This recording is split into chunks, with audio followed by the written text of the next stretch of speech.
Assalamualaikum warahmatullahi wabarakatuh. Salam dan bahagia Bapak Ibu Guru Penggerak. Perkenalkan, saya Nur Imamah, calon guru penggerak angkatan 10 dari SD Negeri 1 Kenteng, Kabupaten Kebumen. Di video ini, saya akan memaparkan kesimpulan dan refleksi pemikiran Ki Hajar Dewantara pada modul 1.1 koneksi antar materi. Pendidikan dan pengajaran tidaklah sama. Menurut Ki Hajar Dewantara, pengajaran adalah bagian dari pendidikan. Pengajaran adalah proses pendidikan dalam memberi ilmu untuk kecakapan hidup anak secara lahir dan batin. Sedangkan pendidikan pada hakikatnya adalah menuntun segala kodrat yang ada pada diri anak agar ia mencapai keselamatan dan kebahagiaan setinggi-tingginya, baik sebagai manusia maupun sebagai anggota masyarakat. Pendidikan menciptakan ruang bagi murid untuk bertumbuh secara utuh agar mampu memuliakan dirinya dan orang lain serta menjadi mandiri. Saya akan merefleksi diri saya melalui pertanyaan pemantik yang sesuai dengan pemikiran Ki Hajar Dewantara. Yang pertama, apa yang Anda percaya tentang murid dan pembelajaran di kelas sebelum Anda mempelajari modul 1.1? Yang kedua, apa yang berubah dari pemikiran atau perilaku Anda setelah mempelajari modul ini? Yang ketiga, apa yang dapat segera Anda terapkan lebih baik agar kelas Anda mencerminkan pemikiran Ki Hajar Dewantara? Pertanyaan pertama, apa yang Anda percaya tentang murid dan pembelajaran di kelas sebelum Anda mempelajari modul 1.1? Pembelajaran yang saya lakukan sebelum mempelajari modul 1.1 tentang pemikiran Ki Hajar Dewantara yaitu hanya sebatas transfer materi pelajaran saja. Saya menganggap ketuntasan dalam penyampaian materi lebih penting daripada memahami karakteristik murid. Biasanya, saya hanya melihat nilai dari aspek kognitif saja. Misalnya, saat mereka mengerjakan soal berupa tugas atau ulangan harian. Jika nilai murid sudah mencapai KKM, dianggap pembelajaran sudah berhasil.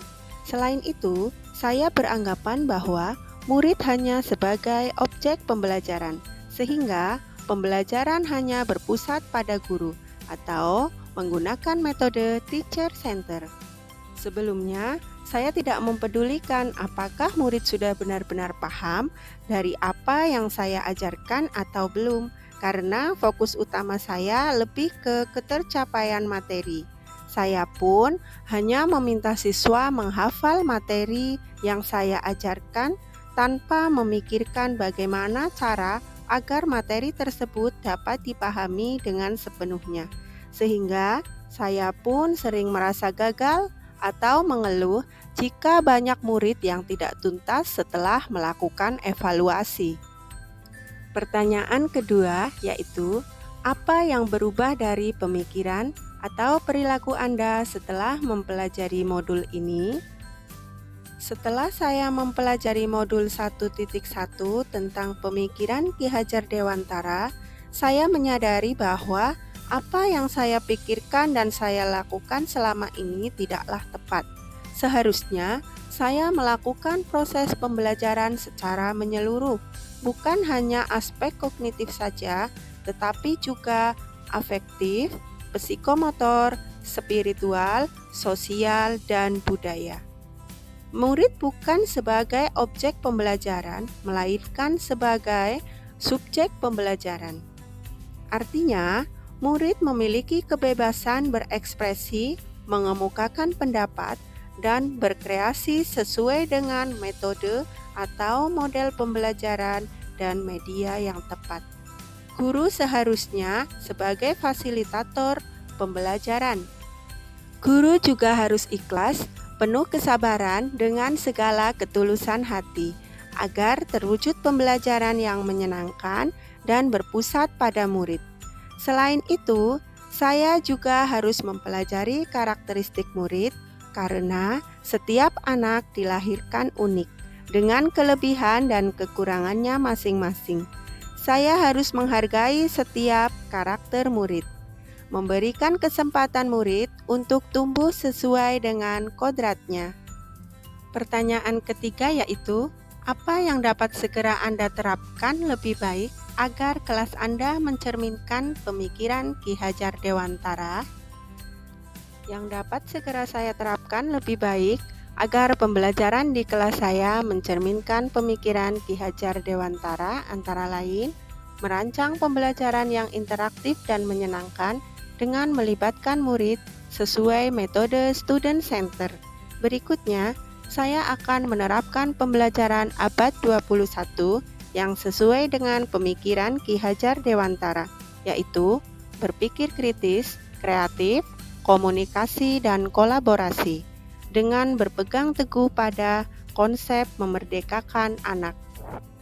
Pembelajaran tidak lagi menuntut, tetapi menuntun, karena tugas guru adalah memberi tuntunan atau arahan yang baik kepada murid, berusaha menjadi teladan bagi murid, baik dalam perkataan maupun perbuatan. Selanjutnya, saya harus mengenali karakter dan latar belakang murid dengan menjalin komunikasi yang baik. Terima kasih, semoga video ini dapat menginspirasi Bapak Ibu pejuang pendidikan. Salam dan bahagia Bapak Ibu guru penggerak. Wassalamualaikum warahmatullahi wabarakatuh.